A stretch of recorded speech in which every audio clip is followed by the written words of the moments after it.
Chapter 485, Fire from the Mind. It starts with us in the dining room and we were having dinner. Lincoln: Hey guys, I don't know if I told you all this, but before Chandler was thrown into the nut house, JD scared him at the House of Terror. Me: Oh yeah. Me and Barry were there with Lincoln and Clyde. Flashback. Me, narrating. We were in the House of Terror and they had all kinds of scary monsters. They had a scarecrow that had crows in its head, a grotesque mutant with a scythe, a bunch of zombies and so much more. We made it out, but Chandler and his cronies took the easy way through the bailout door. They were scared. But things were about to get scarier for them. Past me, panting. That was awesome. Past Barry, it sure was. Past Lincoln, panting. Oh man. The bailout door was much farther than I thought. Past Clyde, they really need to work on their signage. We see Chandler, Richie, and Trent. Past me, looks like you guys made it out before us. Chandler was poking his fingers. Past Chandler, oh Past Trent, we found the bailout door. That place was way too scary. Chandler nudged Trent. Past Richie, guess you guys made it all the way through. Richie pointed to something and we looked and saw that we made it all the way through the house, which was a complete surprise. Two kids came out screaming and a witch cackle was heard as they ran out. Past me, imagine that. We did go all the way. Past Chandler, are you gonna rat us out to everyone at school for being chickens? Me, narrating. That's when things get scary for them. Past me, sinister chuckle. You better believe we are, and you will be scared to death. My eyes glowed red. I had my hand behind my back and a scary tentacle covered in blood and slime came out of my wrist. It slithered up to them and wrapped around them and tied them up. The tip of the tentacle opened up and became a gruesome flesh flower with teeth and tentacles, and it scared the living daylights out of them as it shrieked. Past Lincoln, that is so cool. Past Clyde, that is awesome. Chandler, Richie, and Trent screamed with so much fear and horror, and they were scared so bad that they soiled their pants 5 times and projectile vomited all over the place. Lincoln took a picture of the whole scene with his phone. They had brown stains on their pants, vomit and blood were on them, and their screams were in the picture. Me, narrating. It was an awesome sight to see them scared. Trent and Richie didn't come to school for 2 months because they were so scared. Chandler, however, came to school anyway. Everyone laughed at him and called him all kinds of names, and it was priceless. I made copies of the photo and gave it to everyone. Flashback ends. Me, so after that we made Chandler the biggest laughingstock of the entire school. He has never been so humiliated in all his life. Lincoln, total humiliation. Lainey, it's true guys. I still have that photo. It was hilarious. Lainey pulled out said photo and everyone saw it and they laughed hysterically. Most of us were rolling on the floor and laughing really hard. Lola, laughing. That was so funny. Luan, laughing hard. That's one that really browns them up. Laughs to rimshot. Get it? We laugh at Luan's joke. Me, laughs. That was a good one, Luan. Eddie, laughs. Someone call a doctor. You're all killing me. Lenny, that was totes funny. Ed, laughs. That was funny. We calmed down. Nico, that was funny. May, how did Casper's wicked uncles die at your hands? Nico, that was an awesome scene. Venom, we pounded Stinky's face in and tied him in a knot. Elena, I electrocuted Fatso, ripped his tongue out and punched him in the eyes. William, I fried Stretch with my fire blaster. Nico, I pulverized all 3 of them after that and tied him in a knot, and Lucy made them cross over into the afterlife. Lucy, yes. The spirits have told me that they are in the darkness of the netherworld for all time, burning for their crimes. Me, good riddance to bad rubbish. I'm sure the devil is thanking us for that. Lincoln, yeah. The alarm went off and we went to the computer. Our satellites picked up a disturbance over in the town of Longmont, Virginia. Me, uh-oh. The satellites are picking up huge heat signals. Vince, wonder what's going on. Me, we're about to find out. Nico, Nicole, Lola, Lainey, Aline, Yuko, Maria, Francis, Gear, Davis, Veman, Carol, Cleo, Ricky, Bella, Emma, you all come with me. Nicole, you got it. Me, let's roll. We set out for Longmont, Virginia. We arrived and saw a farm on fire. Me, that farm is on fire. Lainey, how did that happen? Yuko, this fire was caused by something otherworldly. The flames are telling me that a girl with pyrokinesis caused it. We gasp. Lola, pyrokinesis? That's crazy. Maria, how did she get this power? Gunshots rang out and I see that a man has killed a man. Me, looks like we're about to find out now. I fired a laser blast through his head and kill him instantly. We go into the farm and saw a girl with blonde hair release the horses with her powers and the barn was on fire. Men were firing bullets at her but her powers were making them bounce off her. Me, whoa. Those bullets aren't even hitting her. Nico fired energy blasts and vaporized the men and killed them. Lainey recognized the girl. Lainey, gasp. I know that girl. That's Charlie McGee from my favorite Stephen King novel Firestarter. Me, gasp. Charlie McGee? Francis, I read that book Firestarter and it was amazing.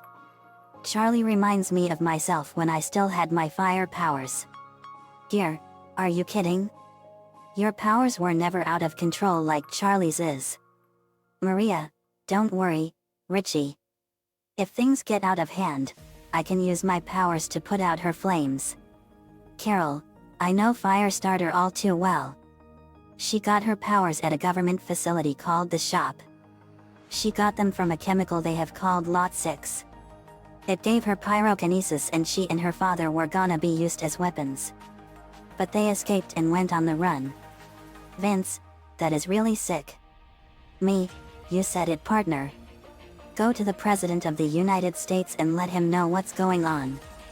Tell him that I sent you and tell him it's code red. Vince, you got it. Vince went to Washington, D.C. Charlie saw us and we land by her. Me, Charlie, we mean you no harm. Charlie, JD. Knudsen and Team Loud Phoenix Storm. Me, yes. We saw your powers and they are incredible. We don't want to use you as a weapon. We want to help you. Charlie, I don't need your help. You can never understand what I've been through. Ricky, I know how you feel, Charlie. Charlie, you do? Ricky, yep. One time during a full moon, my mermaid powers got out of control. Everything I touched immediately heated up. Heck, I even dehydrated my boyfriend into unconsciousness just by kissing him. Me, yikes. That's not good. Carol, Charlie, what these people did to you and your father is completely despicable and disgusting. We're gonna help you destroy these dirtbags and rid the world of the Shop. Charlie, you would do that? Me, we would. Charlie had something in her hands. Me, what's that you have there? Charlie showed us and it was the dragon talisman. Me, the dragon talisman. Where did you get that? Charlie, I found it. It's my good luck charm. I also found out that I can use fire from it. Yuko, that's a powerful talisman you have there, Charlie. Me, how about if we help you? You give us that talisman so it can be safe in better hands? Charlie, okay. Me, great. Cracks knuckles, we have a government organization to take down. Power up, people. Me, Carol, Lainey and Yuko go Super Angel and Nico went Super Saiyan too. At the White House in Washington, D.C., the president was working on some paperwork when the general of the Joint Chiefs of Staff came in and Vince was with him. General, Mr. President. I'm afraid we have a code red situation, sir. Vince here was sent by JD. Knudsen. Vince, A government organization called the shop is causing a lot of trouble. It's infusing people with a chemical called Lot 6 that's giving them powers, and the organization wants to turn these people into weapons of destruction. President? What? President Jimmy Carter ordered for that organization to be shut down ages ago. We had to shut down that organization because of its controversial methods of operation. So we immediately pulled the plug on them and cut their funding and ordered for it to be shut down. But now we see that they still have their organization still in operation after 34 years. Vince, my boy, I'm glad you told me this. Where are JD and Team Loud Phoenix Storm now? Vince, they're in Longmont, Virginia, destroying the shop down there. President, I'm glad.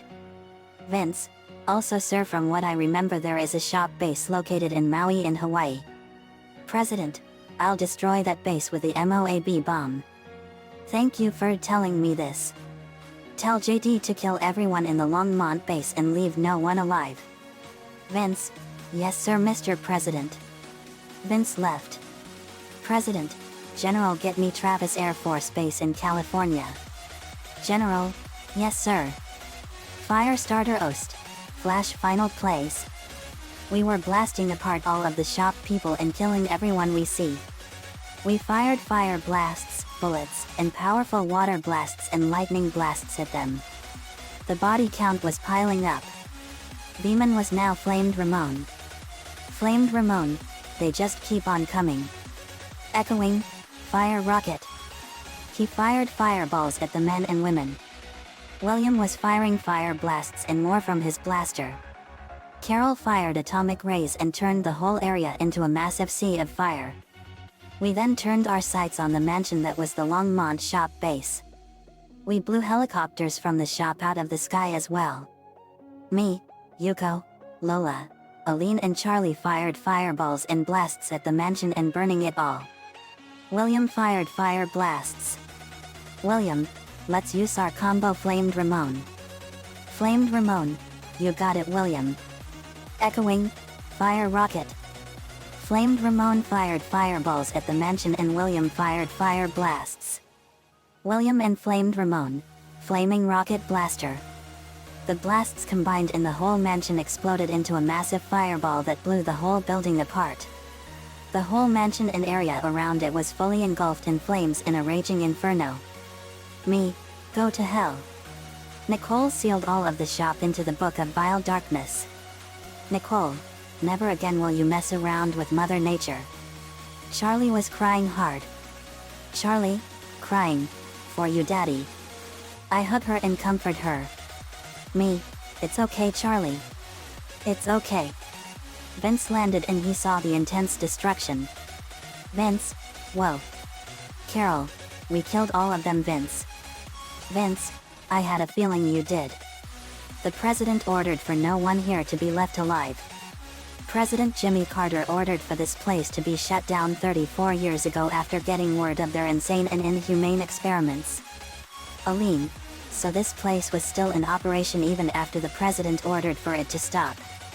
Lainey, that's treason. Lola, it sure is. Vince, he's gonna blow up the shop base in Maui. Carol, good riddance. Me, let's go home. We go home to Michigan. Over the Pacific Ocean, a B-2 stealth bomber was flying over the Hawaiian Islands at an incredible speed. Its target was the Maui shop base and its mission was to reduce it to nothing but a crater. The bomb bay doors opened and dropped a MOAB bomb, and when it hit it exploded and completely destroyed the whole base in a massive explosion. No survivors. At the estate we promised to help Charlie as much as we can with her powers. We were gonna have her become a huge force for good. Then a phone rang and the red phone that goes to the White House arose and a red light blinked to let me know it was ringing. I answer it.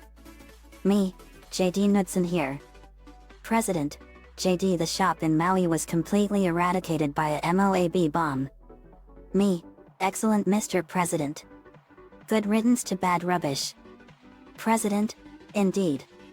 Good work shutting down the shop. I heard what happened to young Charlie and what they did was horrible. Make sure she gets all the help she needs. Me, Yes sir Mr. President and thank you sir. We hung up. As we were getting ready for bed, William wanted to ask Davis a question. William, Davis, I wanted to ask you this. Davis, sure William. What is it? William, Nico said that you unleashed something called the Golden Radiance. What is that? Davis, that is a powerful energy that was released from the golden Dijig called the Dijig of Miracles.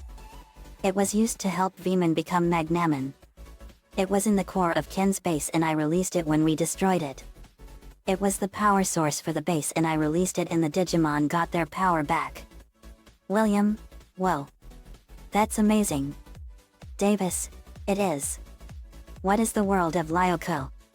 William, it's a virtual world that's like the hub of the computer that we went into when we went to Katak Academy in Paris. Davis, strange. William, yeah. It's where me and my friends went to in order to help combat the evil supercomputer XANA and it was a major task. Davis, that's amazing. Veman, it sure is. We Digimon know about Lyoko but we never talk about it much. Davis, that's interesting. We had the Dragon Talisman and we had 7 out of 12. 5 more to go. The end. Another fanfiction complete. Firestarter from 1984 is one of my favorite horror movies and Drew Barrymore did a great job in that movie 34 years ago. Stephen King did a great job with that book. I never read it but it was awesome. George C. Scott did a great job as Rainbird in this movie. This chapter is also made as a tribute to him. He was also McLeach in The Rescuers Down Under from 1990. He was a great actor until a ruptured abdominal aortic aneurysm killed him in 1999. He was awesome. Rip George C. Scott, October 18, 1927 to September 22, 1999. Firestarter was one of the movies that didn't scare me at all. Those people in the movie wanted to turn her into a weapon and that was really sick and despicable. They don't deserve to live at all. Firestarter also had a sequel TV miniseries 18 years later and that was awesome. Nico-chan 11 gave me the ideas for this one. Thanks for that man. As usual. Next up is the terrible shape-shifting clown Pennywise from 2017's It. Let me know what you all think. See you all next time. Firestarter is owned by Stephen King, Universal Pictures, and Mark L. Lester.